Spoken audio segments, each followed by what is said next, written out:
يا أيها الذين آمنوا إذا نودي للصلاة من يوم الجمعة فاسعوا إلى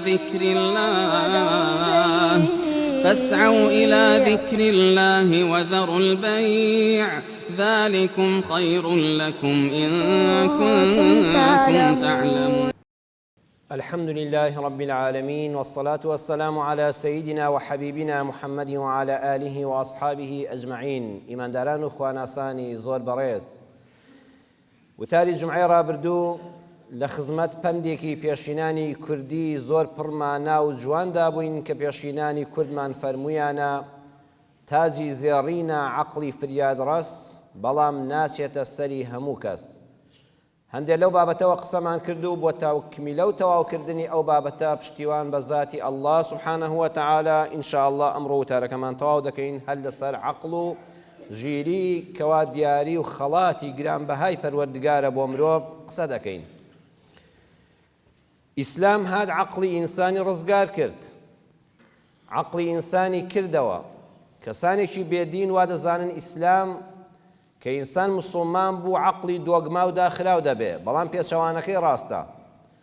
ئەگە بچینە خزمەت قورئانی پیرۆز و فەرمودەکانی پێغەمبەر صلی الله علیه وسلم بۆمان دەردەکەوێ ئیسلام بە هەموو شێوەیەک دەیەوێ عەقڵی خۆت هی خۆت بێ،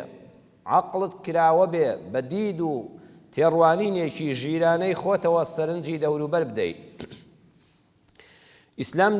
عەقڵی ئینسانی ڕزگار کردی. یەکەم التەحریر من قەید اتباع الآباء. ئینسان پێویستە ڕێز لە باب و باپیران و پێشینانی خۆی بگرێ، شتە جوانەکان و ئەزمونە بە نرخەکانیان وەرگرێ. ئەوەی ئەوان بە مێژوو کۆیان کردوتەوە و پێشکەش بە ئێمەیان کردووە دوعای خێریان بۆ بکەین، سوپاسیان بکەین. بەڵام لە هەموو کاتێکشان نابێ ئینسان عەقڵی خۆی داخاو بڵێ مادام باب و باپیرانم ئەگە هەڵەشیان کردبێ هەر لەسەری بم. نا، مادام بە عەقڵی خۆت درکت کرد کە ئەم ڕەفتارە جوان نییە تۆ بە قسەی مەکە.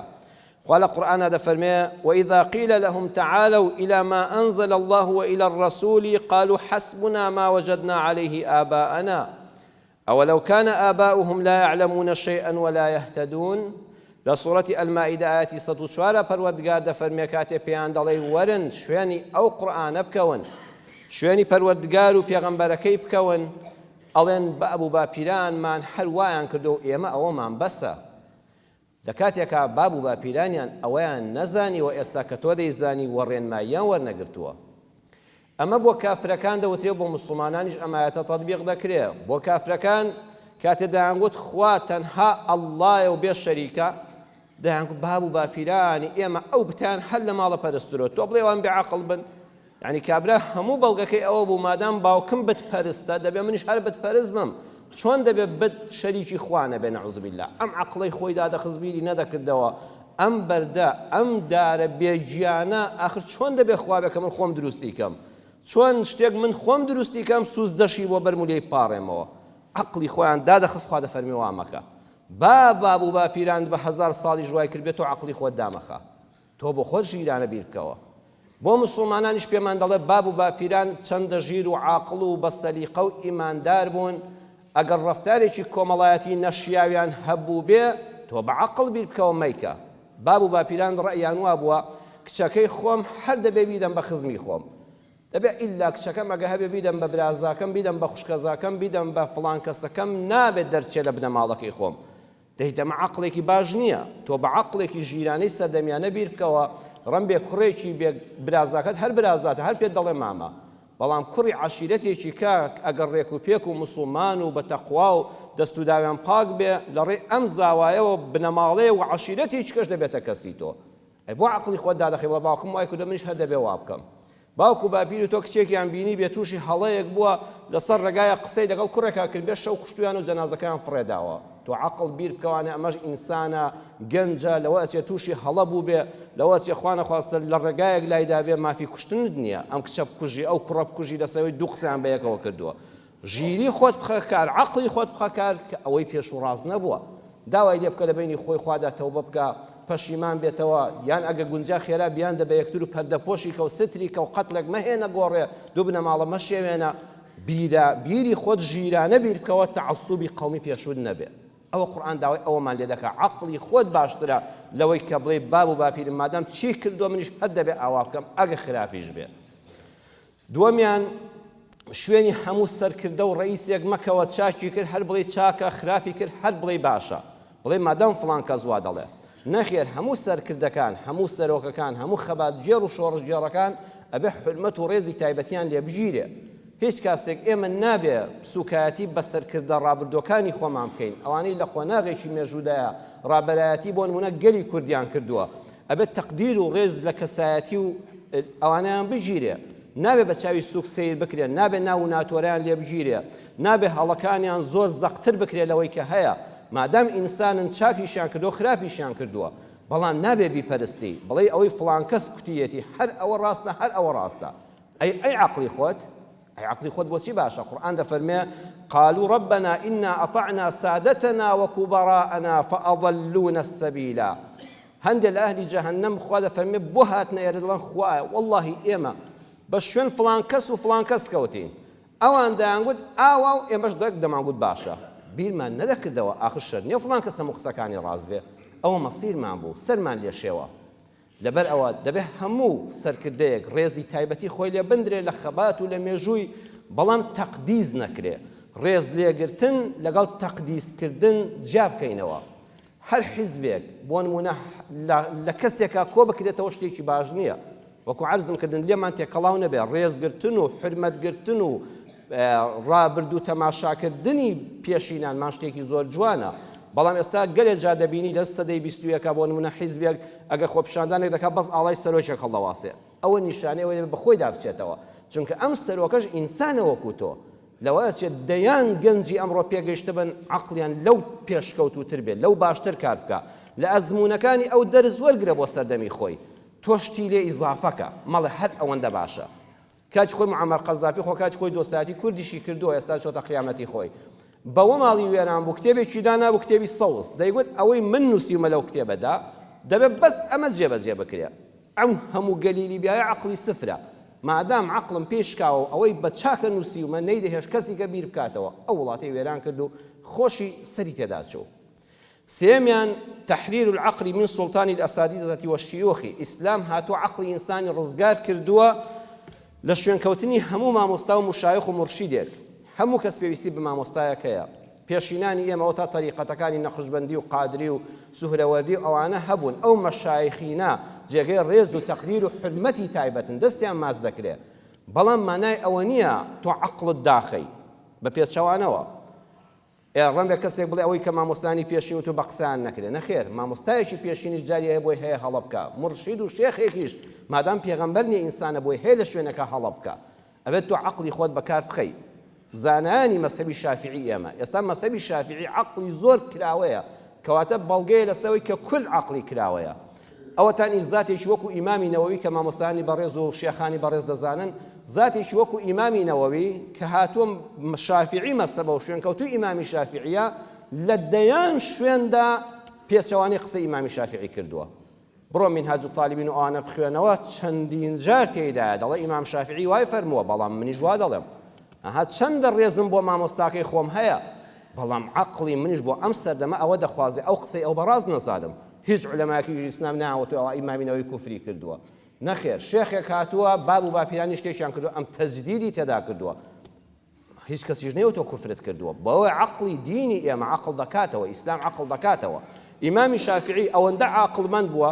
لە میسر فتوایەکی دەرکردووە کە هاتووەتە بەغا چەند ساڵێکی بەسەرەت تێپەڕیەوە لەوانەی پێشووی پەشیمان بووەتەوە توێتی زەمان گۆڕاوە ئەبێ ئێستا فتوواکانمان عەقڵی ئێستام لەگەڵ 6 ساڵ لەمەوە بەرجیاوازە. من وتار بۆ تۆ دەدەم ئەگە وتارەکەم هەر ئێستا وەکو 20 ساڵ لەمەوە بەربێت کەواتی هیچ عەقڵم پێشکەوتوو نەبووە ئەبێ ئەم ساڵ فەرقت هەبێ لەگەڵ ساڵیشکەدا بۆ ئەوی ژیریت دانەخرێ تەنها مامۆستایەکی ئاینی کتێبێک بێنە بڵێ ساڵ 12 مانگ ئەم کتێبی فڵان کەس بۆ ئێوە دەخوێنمەوە ئەی بۆ خۆت چت کردووە کەواتە تۆ عەقڵی خۆت داخستۆ بەس بە کتێبی کاک فڵان کەس خوێندوێتەوە. عەقڵی ئێمە دەبێت مامۆستاکان و پێشینان و مشایخین ڕێزی تایبەتیان لێ بگیرێ بەڵام عەقڵی تازەش دەرگای لەسەر دانەخرێ. تحرير العقل من اتباع العامة چوارەمیان ئینسان عەقڵی ڕزگار کات لە شوێنکەوتنی هەموو جەماوەر بڵێ کاکە سەیری خەڵک دەکەین خەڵک وتیان بەڵێ دەڵێم بەڵێ خەڵک وتیان نەخێر دەڵێم نەخێر ئیسلامی ئێمە ناوە ناڵێ ئیسلام پێت دەڵێ عەقڵی خۆت بخەیە کار باشە پێغەمبەری خوا صلی الله علیه و سلم فەرمووی لا تەکونوا ئیمەعە فەرمووی مەڵێ من و خەڵکی من هەر وەک ئەو خەڵکە دەکەم ئین ئەحسەنە الناس ئەحسەنت ئەگە خەڵک چاکیان کرد چاک دەکەم و ئین ظەلەموا ظەلەمت ئەگە خراپیان کرد زوڵم دەکەم ئەگە خەڵک چاک بوون منیش چاک دەبم ئەگە خەڵک دەستبڕ بوون و فێڵاوی بوون لە بازاڕە کاکە بازار بە من چاک ناکرێت وەڵام منیش وەک ئەو خەڵکە خەڵک ڕازگۆ بوون ڕازگۆ دەبم ئەگە هەموو خەڵک درۆزن بوون با منیش لە کاروان دوانەکەم وەک ئەوان درۆ دەکەم پیاوەڕ صلی الله علیه و سلم فەرمووی وا مەڵێ ئەگەر خەڵک چاکەکار بوو چاکە چاو لێ بکە ئەگەر چاکەت چاو پێکەوە شوێنی بکەوە لاسایی بکەوە بەڵام بۆ خراپەکار شوێن کەوتوو مەبە بۆ خراپەکار شوێن کەوتوو مەبە شاعیری گەورەی کورد ئەحمەد شەوقی شعرێکی زۆر جوانی هەیە ئەڵێ کابرایەکی شیعە کاتی خۆی وتوێتی أحب الحسين ولكنني لساني عليه وقلبي معه إذا الفتنة اضطرمت في البلاد ورمت نجاة فكن إمعا وتێتی واللهی بەدڵ ئیمامی حوسێنم خۆش دەوێت لە دڵەوە پشتیوانی دەکەم بەڵام چونکە ئەو هەموو خەڵکە هەستاونە پێ دژی ئیمامی حوسێن لە کەربەلا بەخوا منیش لەگەڵ ئەو خەڵکەم حازێری کات لە دڵەوە خۆشم دەوێت بەڵام کە خەڵک قسەی پێ بڵێ من لەگەڵ ئەو خەڵکە قسەی پێ دەڵێم مادام فیتنە بەرپا بووە سەری خۆن نەجات دە و تۆش لەگەڵ ئەو خەڵکەدا بە هاکاتی خۆی ئیمامی حوسێن لە کەربەلا شەهید بوو خزمەکانی خۆی نەبێ کەسی بە دەورەوە نەمایەوە لە دڵەوە دەیانگوت خۆشمان دەوێ بەڵام مادام خەڵک هەمووی دشتە منیش دژت دەبم حەقی دڵم نییە حەقی عەقڵم نییە ئەحمەد شەوقی شاعیر دەفەرمێت تۆوا مەبە هەر کەسێ بەڕێزان عەقڵی خۆی داخە هەر چوار کەس کۆبوونەوە چەپڵیان لێدا تۆش بەبێ ئەوەی بزانی ئەم مەسیرە ئەم خۆپیشاندانە ئەم بابەتە ئەرێ بۆ چییە هەر بە شوێن کەوتی و لەگەڵ کەوتی و چەپڵەت لێدا بڕوا کە بەزەرەدت تەواو دەبێت شێ دەڵێەوە دژی تۆ نییە کە تۆ چەپڵەی بۆ لێ دەدەی شێڵە بۆ ماڵوێرانکردنن نییە مەولانا جەلالەدینی ڕۆمی عەلامەی مەولانا فەیلسوفی گەورەی ئیسلام لە مەسنەویدا کە بەڕاستی ئەو بۆ چەندین زمانی دنیا ئەم کتێبە وەرجێڕدراوە خەڵکێکە گوێی لێ بەوە بزانمە حیکایەتە نەخێ قسەکانی حیکایەت نین هەمووی پند و عیبرەتن هەموو میلەتانی دنیا تەرجمەیان کردووە چیرۆکێکی خۆشی هەیە لە مەسنەویدا دەفەرمێ مەولانا جەلالەدینی ڕۆمی ئەڵێ کابرایەکی گەڕیدە هەبوو دەگەڕا شتی دەفرۆش بە سواری گوێدرێژێک دەگەڕا لەم دێ بۆ ئەو دێ لەم شار بۆ ئەو شار گەڕیدەی زمانی کوردەواری خۆشمان هەبوون پێشتر بینیومانن دەڵێ ئەو گەڕیدەیە ڕۆژ ڕێکەوتە شارێک لای دایە خانێک خان وەکو وتێلی ئێستا وا بووە گەوڕێکشی هەبووە گوێدرێژەکەی بر لەوێ تەسلیمی بە کابرای خانەکەی کرد وتی ئەم گوێدرێژە ئەمانەت بێ هەتا بەیانی دێ دووەردەگرمەوە ئەوەش پارەکەی وتی کاکە زۆر باشە بڕۆ لە قاتی سەرەوە کۆمەڵە میوانی لێن تۆش بە خۆت جێگایەک بگرە و ئەم شەو لێرە ئیستراحەت بکە وتی باشە وەڵا چوو کۆمەڵە خەڵکی لێبوون بێ پارە و بێ حاڵ و بێلانە قەرزاری کابرای خاوەن وتێل و خان برسیانە کە ئەم کابرایان دی پۆشتە و پەرداخە و دیارە کەیفی سازایەکیان چۆ خوارە کوڕکتی گوێدرێژێکی زۆر چاکیشی پێ و شتیشی پێوەیە وتیان بۆ فێڵێک نەکەین گوێدرێژەکەی لەدەست دەربێنین وتیان چی بکەین وتیان با ئاهەنگێک سازکەین ئاهەنگێک سازکەین و بە کابرایان وت کاکە ئەو کابرایە و توێتی کەرەکەم بۆ بفرۆشن و بیدەن بە خواردن کتی نابست دەچم پرسی پێ دەکەم وتیان کاکە پرسی ناوێ تۆ با ئێمە ئاهەنگەکە سازکەین تۆش دوای وەرە پاروێ نام خۆ پرسیشی پێ بکە بە زمانی دووست کابرای حرەسیان قەناعەت پێ کرد گوێدرێژ فرۆشا و پارە وەرگیرا و گۆشت و کەباب هێندرا و دەستیان کرد بە چەپڵە لێدان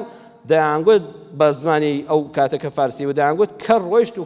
کەر لە دەست و هەیلێ هەیلێ چەپڵەیان لێ دەدا کابرای میوانیش دەیانگوت قوربان بخۆ ئەمە بەخۆشی جەنابتەوە تۆش میوانی ئەم شەوی نەیدەزانی ئەمە پارە و نانی خۆیەتی لەوان خراپتر چەپڵەی لێدا و دەیگوت کەر ڕۆیشت و کەر لە دەست و هەیلێ هەیلێ حتا نیوەشەو بەزمیان کرد و بەلا داهات و خەوت و وەڵا خێرا خۆیان ڕزگار کرد و دەرچوون بەیانی هەستا و دەموچاویشت و نوێژی کرد و چوو کەرەکەی وەرگێتەوە کەر نییە وتی نا کابرا چۆ ئاویدا بۆم دەیهێنێتەوە هاتەوە کابرای حرەس دەست بەتاڵە وتی ئەی گوێ درێژەکەم وتی قوربان گوێ درێژەکە نەفرۆشت وتی بە چێ وتی ئەی تۆ ئەم پیاوانە نەنارم شۆ بیفرۆشن و بیدەن بە گۆشت و نان و کەباب و ئەو بەزمەی پێسازکەن وتی ناوەڵڵا وتی کاکە شکاتت لێ دەکەم لای حاکم و دادوەر چونکە تۆ من بە تۆم سپاردو تۆ ئەمانەت پارێز بە ئەی بۆ نەهاتی پێم بڵێ وتی وەڵڵا هاتم بەڵام کە هاتم تۆ لە هەمووان گەرمتر چەپڵەت لێ دەدا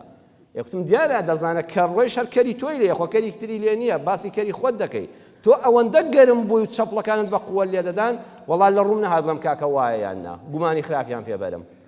ئەڵە کابرا بەسەری خۆی کێشاوەتی ڕاست دەکەی بەخوا بێعەقڵی خۆم بوو ئاخر دەبوو تێبگەیشتمە کەڕۆیش یعنی چی منی وەک ئەو خەڵکە نەمکتووە کەڕۆیشت و کەر لە دەست و هەیلێ زۆر خەڵک هەیە هەر کەڕۆیشت و کەر لە دەست و هەیلێ دەڵێ نازانێ بۆی دەیڵێ وەختی ئێزانێ قڕ بەسەر سەری خۆی داکراوە عزیزم هەر قسەیەکت بیست هەر دەنگ و باسێکت بیست هەر بە دوو مەکەوە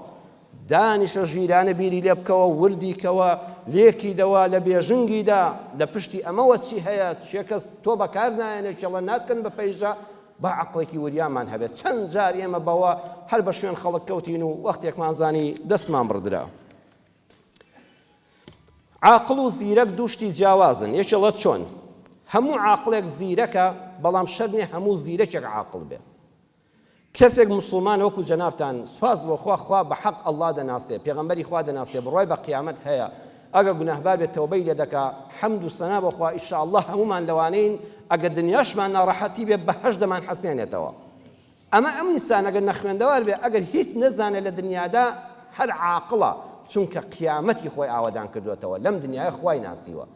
بەڵام کابرایش کە پرۆفیسۆر بێ هەڵگری شەهادەی دکتۆرا بێ لە فیزیای نەوەویدا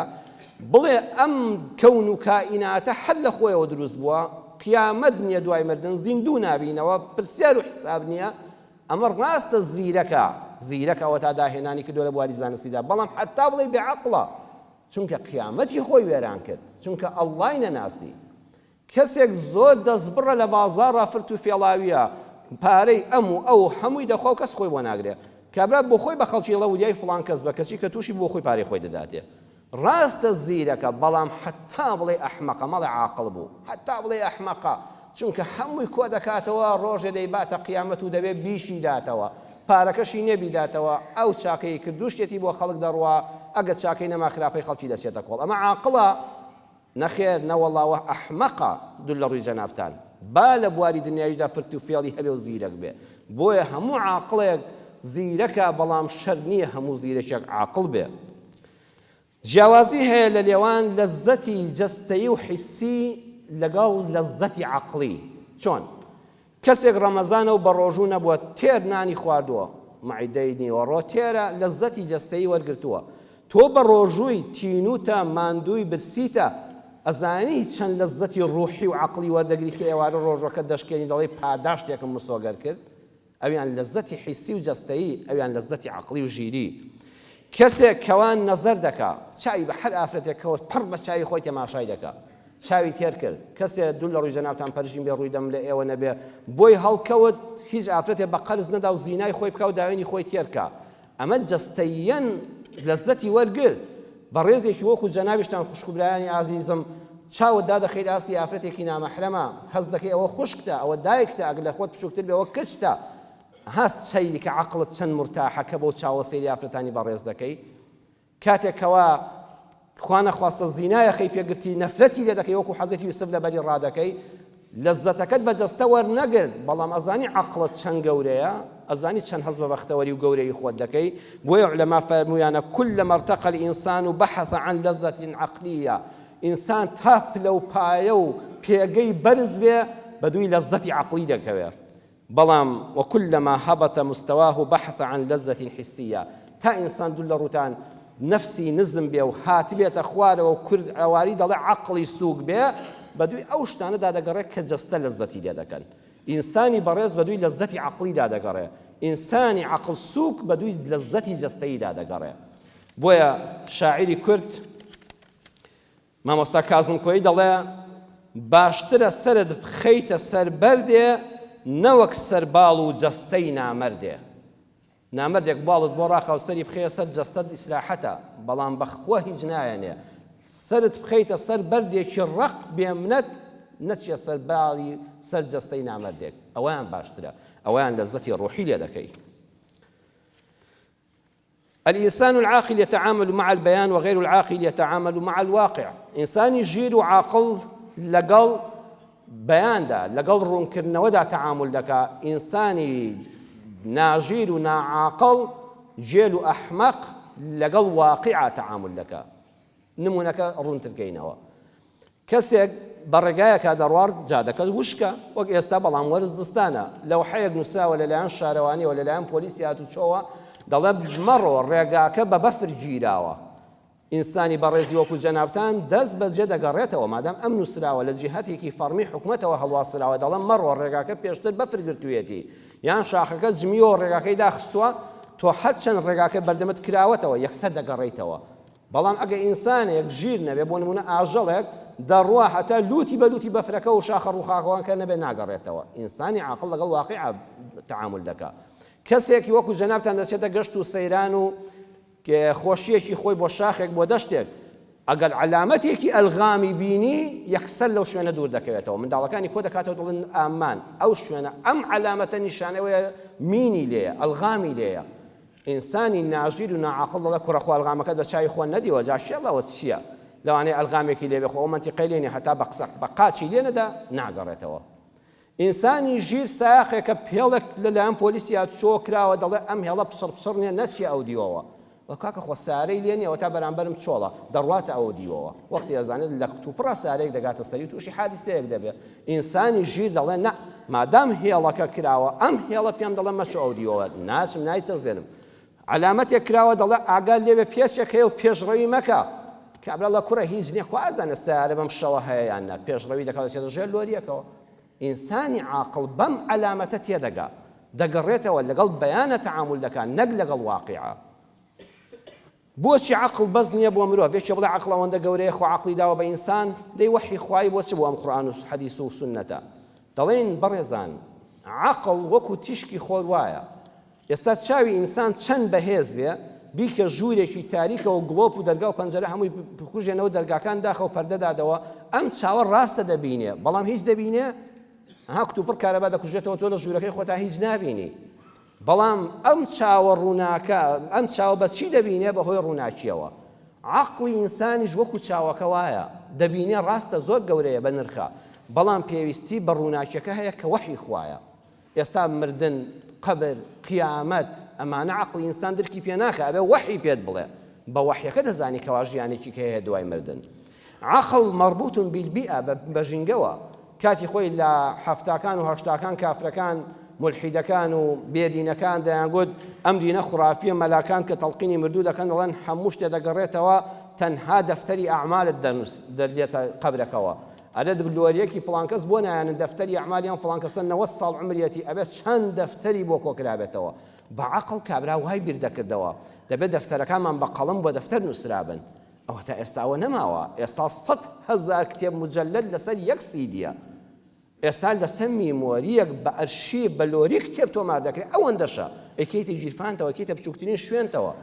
ئەنگوت چۆن کابرا جەستەکەی خۆی چی لەگەڵ نێ دەفتەرەکەی بۆ شوێن نەقڵ دەکرێت خوا دەفرێن بۆی دەنێنین بۆ ئالا عیلیین ئێستا تۆ لێرەوە بۆ ئەمریکا وێنەیەک وتارێک دەنگ و ڕەنگ یەکسەر دەگوازیەوە هیچ کەسیش چاوی لێ نییە ها عەقڵ پێویستی بە وەحیە ئەواتە ئەوانەی کەوا بە وەحی کار دەکەن عاقڵمەندترینن دایما لە پێشی زانستیشەوە درک بە شتەکان دەکەن کە کابرای نەزان بەداخەوە کاتە بێ گاڵتە بە خۆی بکە نەک گاڵتە بە دینەکەمان هەموو کاتێکیش عقل لای ئینسان نییە ها پێشینانی کورز ئەجوانیان فەرمووە دەڵێ عقل میوانە وەڵڵی جاری وایە ژیرترین ئینسان بە حیساب لە وەختێکە نایپێکێ بۆیە دەبێ عوزر بۆ یەکتر بینەوە لەم وەختە ئەم ئینسانە گاڵتەی پێ نەکەین بەسەرهاتێک هەیە دەڵێن کابرایەک وەزیری تەندروستی وڵاتێک بوو چوو بۆ شێتخانەیەک لەوێ ئەوانەی بەداخەوە خەلەلی عەقڵیان هەیە حکومەت وەکو جمعە ڕابردوو باسمان کرد نابێ بێڵێ لەسەر جادە بن و ببنە زەرەر بۆ خۆیان و بۆ خەڵک ئەبێ لە شوێنێکی بە حورمەتە دانێ کە جاران پێیان دەوت شێتخانە ئەو ناوەش جوان نییە شوێنی خاوەن پێداویستێ تایبەتەکان ئەوانش لە پێداویستێ تایبەتەکانی عەقڵین ناوێکی ئەوان بۆ دابنرێت جوانترە بەڵێ لەوێدا دەڵێت کە سەیری ئەوەی کرد وتی خەڵک هەیە چاک دەبێتەوە وتیان خوبان بەڵێ خەڵک هەیە عیلاج دەکرێت دەرمانی دەدرێتێ محاضراتی دەدرێتێ هەیانە باش دەبێتەوە و دێتەوە ناو کۆمەڵگا و دەچێتەوە ماڵ و منداڵی خۆی زۆر باشە وتی بەچی تاقییان دەکەنەوە کابرای بەرپرسی زیندانەکە و ئەو شێتخانەیە وتی قوربان جەنابی دکتۆر وەزیری تەندروستی بەوە تانکی ئاوێکە ئەو تانکیاوە دەبینی وتی بەڵێ وتی پێی دەڵێن ئەمە کەوچکە چایەکە ئەمە فنجانێکی قاوەیە ئەمەش سەتڵێکە ئەم تانکیە بەچی خاڵی دەکەی ئەوەی کە هەر شێت بێ و بێ عەقڵەکە بێ و تێنەگەیشت پێ کەوچکە چایەکەی ئەوەی بە کەوچک دەریێدەم وەزیری تەندروستیەک بەس بەجێ قسەکەی پێوەڕی وتی وەڵا هینە دیارە ڕاستە ئەوەی عەقڵیش بێڵە بە سەتڵەکە بەتاڵی دەکەم سەتڵەکە دێنێ پێ بەتاڵ دەکە کابرای بەرپرسی شوێنەکە پێکەنی وتی وەڵای بەداخەوە قومان جەنابیشم نەت پێکە نەخێر ئینسانی عاقڵ سەدادەی ژێرەوەی تانشەکە دەکاتەوە دەستی خۆشی تەڕ ناکات تانشەکە بۆ خۆی بەتاڵ دەبێت کابرا وەزیری تەندروستی بوو ئەویش عەقڵی بەوەی نەدەشکا سەدادەکە بکاتێک و بە سەتڵ بەتاڵی دەکەین هەجاری وا عەقڵ میوانە لەم وەختەیە تۆش نایپێکی بۆیە دەبێت دایمە پەنا بۆ خوا بەری نەڵێ زۆر عاقڵم بڵێ خوایە عەقڵم لە شوێنی خۆیدا کار بکە لەوە چێ بکەوێ مووقفێکی ئیحراجی ئاواوە. هەندێک جار ئینسانانێک هەن عاقڵن بەڵام خۆیان لە جێلی دەدەن. جاری وا لە ناو قوتابیاندا ئەوە دەبیندرێ. قوتابیە خوێندکارێک لە شوێنێکە لە کۆلێجێکە لە معهەدێکە لە ئامادەییەکە مامۆستا جارێ بەدەستیەوە بێزارە خۆی لە ژێلی دەدا بەڵام زۆریش زیرەک و عاقڵە. لەسەرەوە لە زانکۆی کۆبنهاگنی دانیمارک لە وڵاتی دانیمارک لە زانکۆی بەناوبانگی کۆبنهاگن مامۆستا لە کولێدا ئیمتیحانی فیزیای قوتابیەکانی دەکرد. وانەیەکی بۆ هێنانەوە ئیمتیحانەکە پرسیارەکە ئەوە بوو چۆن بەرزی بورجێک ئەو بورجە بەرزانە لە ئاستی زەویەوە بە ئامێری بارۆمیتر دەزانی چەندە.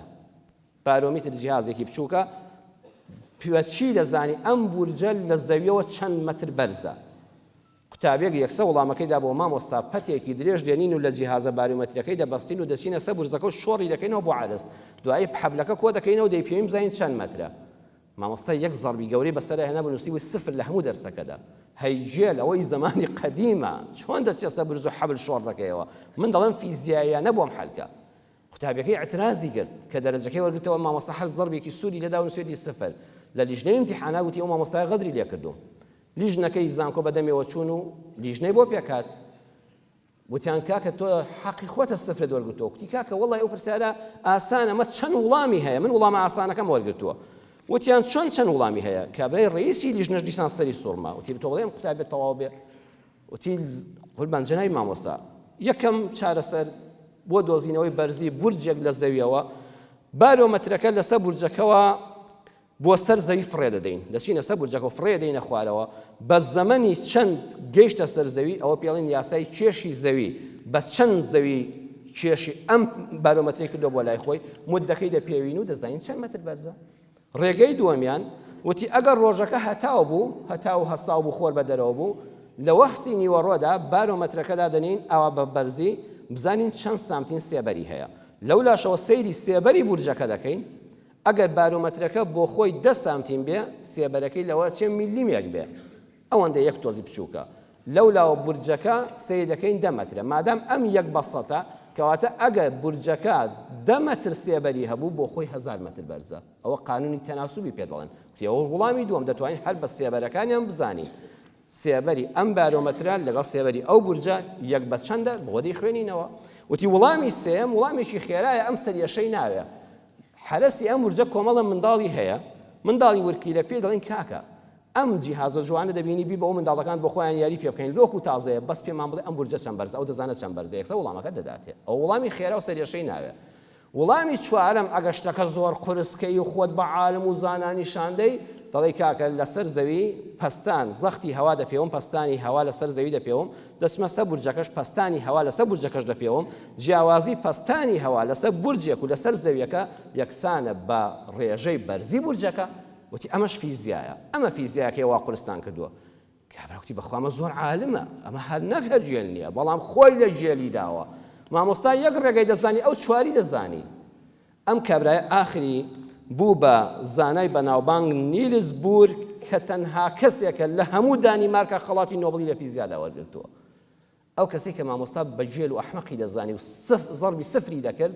بوو بە زانا نیلز بۆر کە یەکەم کەسە و دوا کەسیش بوو لە وڵاتی دانیمارک تا ئێستا کە خەڵاتی نۆبڵی لە فیزیادا وەرگرتووە.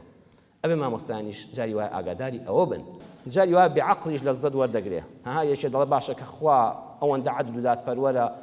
بۆچی عەقڵی نەداوە بەو هەموو خەڵکە و هەموو ژیر بووینایە. ئەبی تەیبی متەنەبی شاعیرێکی جاهیلیش بووە بەڵام ئیسلامی ئێمە پێمان دەڵێ سەیری فڵان کەس مەکە ناوی چییە سەیری وشەکانی کە وشەی جوان لە هەموو کەس وەرگرە. بۆیە ئەم دێڕە شیعرە جوانە ئیمامی قورتوبی لە مجەلەدی 11 تەفسیرەکەی هێناوێتی ئیمامی شەنقیتی لە ئەزواء البەیانە لە مجەلەدی 4 لاپەڕەی 5 تەفسیری قورئانە هێناویانە. شعرەکە کابرایەکی غەیرە موسڵمان و توێتی پێش ئیسلامە علماء تفسير القرآن لنا كتاب كان إخوانة وماريان كدوا. أبي الطيب متنبي لفرماء ذو العقل يشقى في النعيم بعقله وأخو الجهالة في الشقاوة ينعم. دڵ زۆر جار ئینسانی زۆر عاقڵ و ژیر ئەوەندە عاقڵە بعقل بیر دەکاتەوە هەموو ژیانی دۆزەخە لەو هەموو خۆشەی تێدایەتی دایمە دڵ ناڕەحەتە چونکە هێندە بعقل بیر دەکاتەوە. کابرایەکی جێل و جێلۆکەش هیچ لە دنیا نازانە و عەقڵی نییە لە ناو بەدبەختی خۆیدا لەزەت وەردەگرێت چونکە عەقڵی پێی ناشکێ هەر بەجێلی ڕۆژەکان دەباتە سەرەوەندە بیری لێ ناکاتەوە بەخوا خوا تۆڵی بۆ ئەویش کردوێتەوە جاری وایە ئینسانی زۆر عاقڵ هەمیشە لە عەزابدایە هێندە بە عەقڵ بیر دەکاتەوە هێندە شتەکان خوڵ دەکاتەوە قورس دەکاتەوە ئینسانی جێلۆکەش بۆ خۆی ژیان دەگوزارێنەوە ڕۆژەکە بەڕێ دەکات هیچ خەف و خەفەتیشی پێ ناخوا دووشت زۆر ترسناکە ئەوە مووقعی وتاری ئەمڕۆمانە کە ئێستا وەکو کورتیا دەژین یەکەمیان بێعەقڵ و گەمژە و ئەحمەق و لات و لووت دۆستت بێ زۆر خەتەرە بە حیساب دەیەوێت دیفاعت لێ بکە بەڵام ئەو زەرەدەی ئەو ئەحمەق و لات و لووت و بێعەقڵە لێت دەدا لە پەنا دۆستایەتیەوە دوژمنەکە نەیتوانیوە لێتدا زۆر خەتەرە ئێستا ئێمە بەشێک لە کوردستانمان لە شاری عەفرینە لەژێر تۆپباران و تیرباران و کوشتنێکی بە ناحەقی سوپای تورکیا و ڕژێمی تورکیادایە وەکو جومعەی ڕابردوو جوتمانە مەزلوم لە هەر شوێنێکی دنیا بێ دەبێ ئینسانی موسڵمان لانی کەم دوعای خێری بۆ بکە بەدڵ پێی ناڕەحەت بێ جا ئەگەوە براو هاودین و هاوخوێنی خۆت بێ و هاوزمانی خۆت بێ بە طەریق الأولى دوو جار حەقەکە واجب دەبێ بەڵام بەداخەوە ئەوەی جێگەی داخە لە پەنا ئەم مەسەلەی عەفریندا ئێستا ڕۆژانە دەبیستین و دەبینین و دەخوێنینەوە کۆمەڵک بەناو گۆرانی بێش کۆمەڵک بەناو شاعیر کۆمەڵک بەناو ئەدیب و نووسەر بەڵام نۆکەر دێن دەمی پیس و پڕ لە زێرابیان دەکەنەوە بەرامبەر بە ئیسلام بەرامبەر نەعوذ بالله ذاتی ئەڵڵا بەرامبەر بە قورئانی پیرۆز بەرامبەر بە عولەمای ئیسلام و منارەی مزگەوت وەکو سەگ دەڕشێنەوە بەسەر ئیسلام و دینەدا ئەوە ئەردۆغان موسڵمانەوە بە سوڕەتی فەتح و نەعوذ بالله کۆمەڵی جوێن و قسەی سووک ئەمانە هەها سەیری کە ئەو گۆرانی و شتە ناشایستانە دەست بەجێ خێرا کران بە ژێرنووسی تورکی و عەرەبی بە هەموو دنیادا بڵاو کرانەوە یەکسەر تورکیاوەتی کاکە ئێمە دەمانگوت ئەمانە کافرن ئەوە تانەها چۆن جنێو بە قورئان دەڵێن تەماشاکە ئەمانە لێرەوە لەگەڵ دوعای خێرمان خوا بتان پارێزێ خوا سەرکەوتوتان کا شەڕبانانی عەفرینی خۆشەویست و بەڕێز ئێوە براو هاودین و هاوژین و هەروەها هاونەتەوە هاوزمانی ئێمەن خوا بتان پارێزێ خوا سەرتان خا خوا وڵاتتان وڵاتی ئێمەش و ئێوەش پارێزێ ئێمە هەمومان یەک وڵات بین دوژمن پارچە پارچەی کردوین ئەبێ ئاگادار بن ئەبێ ئێوە زۆر ژیر بن ئەمانە ئەم ئەحمەق و جێل و نەفام و بێدینانە ئەگەر دۆستی ئێوە بن گەورەترین زەربەتان لێ دەدەن هەتوو عەرزم کردی یاخوا نەزان دۆستن نەبێ ئەینا لە دوژمن خراپتر پێتەوە دەدا ئەبێ ئێوە هەڵوێستی ڕسمیتان هەبێ ئەو بەناو گۆرانی بێژانە چونکە گۆرانی بێژی ڕەسەن دەبێ بێنە هەڵوێست بڵێن گۆرانی بێژ ئەو گۆرانی بێژ نییە دەبێ هەموو موزیکار و مۆسیقازانی کورد بێنە جواب بڵێن ئەو تیپە مۆسیقایی کە ئەو گۆرانی بەدڕەوشتیانی وتۆ ئەو قسە ناشایستانی وتۆ ئێمە لیان بێبەرین ئەوانە لە تیپی میوزیکی ئێمە نین دەبێ هەموو کەسێک هەموو نووسەرێک حتا چەپ بێ حتا مارکسی بێ حتا هەر شتێک هەیە بێتە دەنگ بڵێ ئەوانە هیچ نین ئەوانە دوورن لە عەفرین و لە دیفاع لە عەفرین دەبێ بێنە جواب چونکە هەر کەسێک ئەمانە دۆستی بێ ڕیسوا دەبێ لە لای خوا ڕیسوا دەبێ هەر کەسێ نەعوذ بالله دەم درێژکا بەرامبەر بە ذاتی ئەڵڵا بەرامبەر بە قورئان پسووتێنە نەعوذ بالله والله ئەگەر خۆتانیان لێ ببەری نەکەن خوا لە دنیادا ئێوە ڕیسوا دەکات دووەم لەسەر ئاستی نێودەوڵەتی لەسەر ئاستی دنیای دیموکرات هەر کەسێ سوکاتی بە مقدساتی ئاینی کەسێک بکە هەر کەسێ مقدساتی حیزبێک پێشێلکە هەر کەسێ سوکایەتی بە جیهەتێک بکە لە دنیای دیموکراسیش ئەمڕۆ جێی نابێتەوە ئەچێتە قاڵبی تیرۆرەوە جیهانی دیموکراس بە حیساب ئەوەی قبوڵە تۆ ئازادی منیش ئازادم شەڕیش لەگەڵ بکەم نابێ مقدساتت پێشێلکەم نابێ دەستە چەورەکەی خۆم بەسەر تۆدا بسڕم ئەمانە دەبێ خۆیان لێ بێبەریکەن شەڕبانانی بەڕێزی عەفرین خۆتان ڕابگەێنن تۆ بەبێ دەنگ شەڕی خۆت دەکەی ئەو لە ئەوروپا و لە ئەڵمانیا پاڵی لێداوەتەوە نە کوردستانی ئێمە سوودی لێبینیوە ئەگەر ڕاست دەکەی ئەوەندە پیا و قارەمانی خۆڕەگا بەپوش نەگیرا و ئەلغام ڕێژ نەکرا وەرە فەرمووت فەنجێک دەست لێ وەکو ئەو کچانی عەفرین شەڕ بکە ئەگەر ڕاست دەکەی ئەوەندە بەغیرەتی بەڵام دەمی زێرابی تۆ دەمێکە پەنجی خواردوێتەوە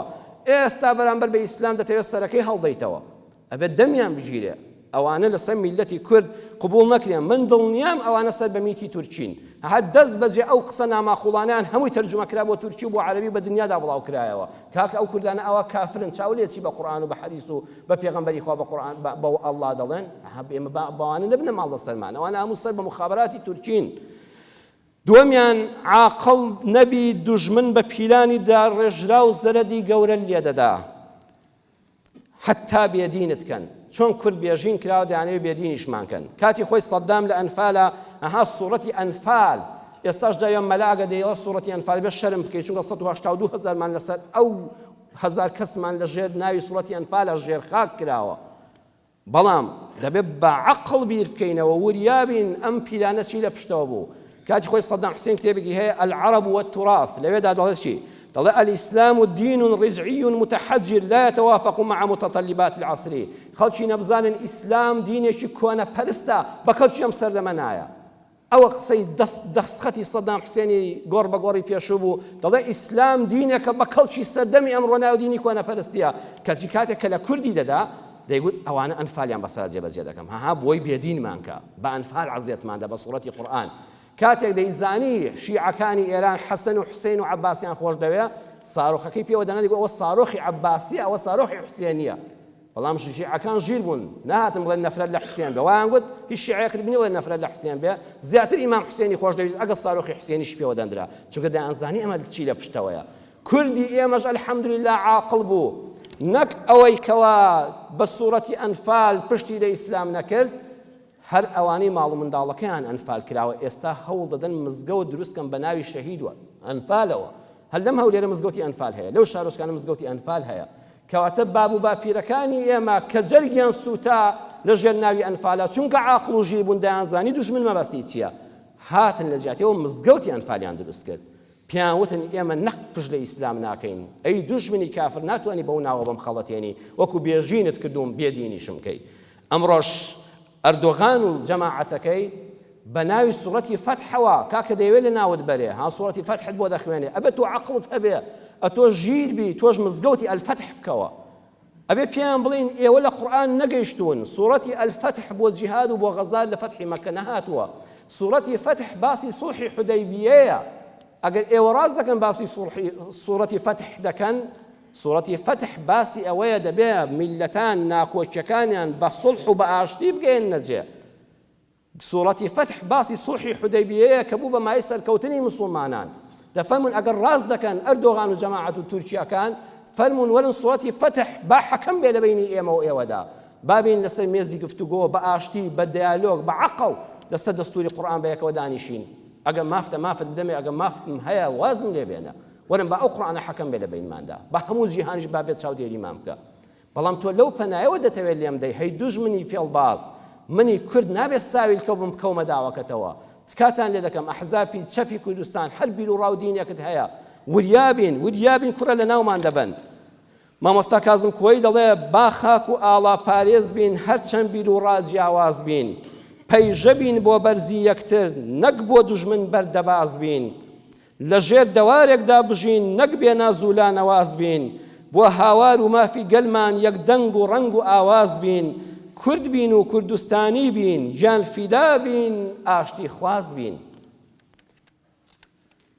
کۆتا و شەشم خۆشەویستان و بەڕێزان لە وتارەکەماندا ئەللەبیب بالئیشارەتی تەفهەمو ئینسانی عاقڵ ئەوەی خۆشە بە یەک ئاماژە تێدەگا بەڵام ئینسانی ناعاقڵ ناژیر بە یەک سەعات لە کۆڵن نابێتەوە جەنابەت کەسێک پێت دەڵێ دەمەوێت سەعاتێ لەگەڵ تا دانیشم هەر ئەوەندە وتت وەڵاهی داوای لێبوردن دەکەم کافیە یەکسەر وازل لێ دێنێ ئەمە هەر داوای لێبوردن دەکەم تێدەگا کە تۆ کاتم نێ لەگەڵ فڵان کەسە ئەمڕۆ دانیشی بەڵام ئینسانێش کە دەبێت هەزار عوزریکەی بۆ بێنێەوە هەتا حاڵی دەبێتەوە دەچێ ماڵێکەوە دەچێ نووسنگەی کەسێکەوە دەچێت لای بەرپرسێکەوە کە سەری هەڵبڕی بۆ سەعاتەکە هەر ئەوە سەیری سەعاتەکەی دەستی کرد ئەبێت تۆ تێبگەی کە کات نەماوە ئەبێت دەست بەجێ هەستی واز بێنی بەڵام ئینسانەکەی تر واز نایەنێ ئەللەبیب بالئیشارەتی تەفهەمو دەچیتە ماڵێکەوە هەستت کرد بە میواندارەکەت خۆشحاڵ نیە بەجێ بێڵە بە یەک ئاماژە حاڵی دەبی پێویست ناکە خۆت عەزیەت دەی و خەڵک عەزیەت دەی بەڵام ئینسانەکە ژیری نەبێ بەداخەوە زۆر بە ناڕەحەت لە دەستی ڕزگارت دەبێ بەڵام ژیر یەک ئاماژەی بەسە بێعەقڵ لاسایی عاقڵیش بکاتەوە خەتەرە جاری وا بێعەقڵ دەیەوێت لاسای عاقڵێک بکاتەوە بەڵام چونکە لێی نازانێت تووشی بەڵا دەبێت نوکتە ئامێزێکتان بۆ دەژێڕمەوە هەمومان زۆر جا دڵمان پڕ لە خەم ئەمەندەی مزگەوتمان هەیە بە تەواوی و لەسەر ئەم سفرەی ڕەحمەتە کۆبینەوە خۆش ئینشاءڵڵا ئەمانەی پێخۆشە ڕووداوی واقعیشن و دەرسیشی لێوە دەگەنین و زەردەخەنێکیش دەکەوێتە سەر لێومان خەمێکمان ببا دەدەین ئینشاءڵڵا و خەمەکەمان دەڕوا کە دەچینە ماڵەوە ئەڵەن کابرایەکی ئاغا هەبوو خزمەتکارێکی لەگەڵ بوو چوونە میوانی شوێنێک ئەو شوێنە کە میوانداری لێکرابوو ئاغایشکە و خزمەتکارش کەشی لێ میوان بوو نانی ئێوارە خورا و دەستیان هەڵگر لە ناخواردن و حەمد و سەنای خۆیان کرد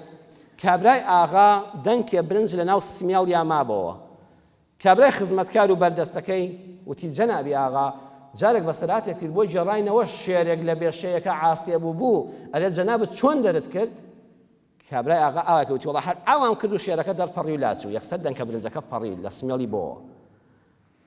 کابرای ئاغای تر بە خزمەتکارەکەی وت ها فڵان کەس و فڵان کەس چەند عاقڵن پێی نەگوت قوربان دەنگکێ برنجوا لە سمێڵتایە و لێیکەوە و ناشینەوە بکە پندێکی بۆ هێنایەوە بە سەراتێکی بۆ هێنایەوە ئەویش یەکسەر حاڵی بوو تۆش ئەوا بکە کوڕم بە منیش ئەوا سەربەرز بم شەومانەوە نانی بەیانی دانرا نانی بەیانی کابرا ماستی خوارد بوو سمێڵی گەورە بوو نیوەی سمێڵی لە ماستەکەەوە چوو بوو بەسەریەوە دەنا کابرای خزمەتکار بە حساب لە ئاسای عاقڵەکەی دەکردەوە تێی بگەێنێ جەنابی ئاغا سمێڵت ماستی پێوە لێکەوە کوتی قوربان ئەو جارەی مریشکەکە جیقنەی بەدەم و لێو تا کرد بوو بە سمێڵتا ئارە چۆن لێت کردەوە مریشک داخل جیقنەی بەدەم و لێوە تیبابە تۆ حیات بردم هەر لێی گەڕایە چانیە ماست پاک و خیانە تۆ ماستەکەت بە جیقنە تی جەنابی ئاغا و کاتەی ئەم مریشکێک جیقنەی کرد بوو بەدەم تا بە سمێڵتا ئارە چۆن لێت دەکردەوە زۆر جاریش ئینسانانەکەن بە حساب دەیانەوێت لە ئاسای کەسانێکی کە بکەنەوە بەڵام ئەوەندەی کە ماڵی خۆیان وێران دەکەن خوای گەورە عەقڵ و ژیریمان زیاد کەی یا ربی خوای عەقڵ و ژیریەکمان پێ بەخشی کە دنیامان ئاوەدان کە و بەختەوەری قیامەتمان کە لە بەڵاو موسیبەت بە دوورمان کەی کوردستانمان ئاوەدان کەی لە پیلانی پێلانجێڕانی دژ بەم کوردە کە هەموو دنیا بەداخەوە بە ناحەق دژمنایەتیمان دەکا خوای مەحفوظمان کەی یا ربی خوای ئێمەی کورد هیچ پەنایەکمان نییە پەنای تۆ نەبێ خوای بە پەنای خۆت پەنامان دەی بێ بە هانا و هاوارمانەوە بێ بە هاوانی هەموو مەزلومێکەوە لە هەر شوێنێکی جیهاندا ئینسانێک مەزلومە و زوڵمی لێ دەکرێ خوای گەورە تۆ المنتەقیمی ئەو زوڵمە قبوڵ نەکەی و پشتی زاڵمان بشتێنی مەزلومان ڕزگارکەی یا ربی خوای ڕەحم بەو کەسانەشکەی کە لە عەفرینە بەنا حەقستم لە خاکیان دەکرێ خوای بێ بە هانا و هاواریان و ڕزگاریان کەی سەرکەوتنیان پێ بەخشی یا ربی خوای شفای نەخۆشەکانمان بدەی یا ربی خوای شفای نەخۆشەکانمان بدەی خوای ڕەحم بە دڵ بەخەمەکانمان بکەی ئەوانەی دڵتەنگن خوای دڵخۆشیان کەی ئەوانەی نەدارن خوای دەرگای ڕزق و ڕۆزیان لێ بکەیەوە یا ربی خوای دەرگای ڕزق و ڕۆزیێکی فراوان لە میلەتی کوردی موسڵمانی ئێمەش بکەیتەوە لەم قەیرانە ڕزگارمان کەی يا ربي خواي قول عاقبتي هم لا يكمن بخير بجاري آمين آمين والحمد لله رب العالمين يا أيها الذين آمنوا إذا نودي للصلاة من يوم الجمعة فاسعوا إلى ذكر الله وذروا البيع ذلكم خير لكم إن كنتم تعلمون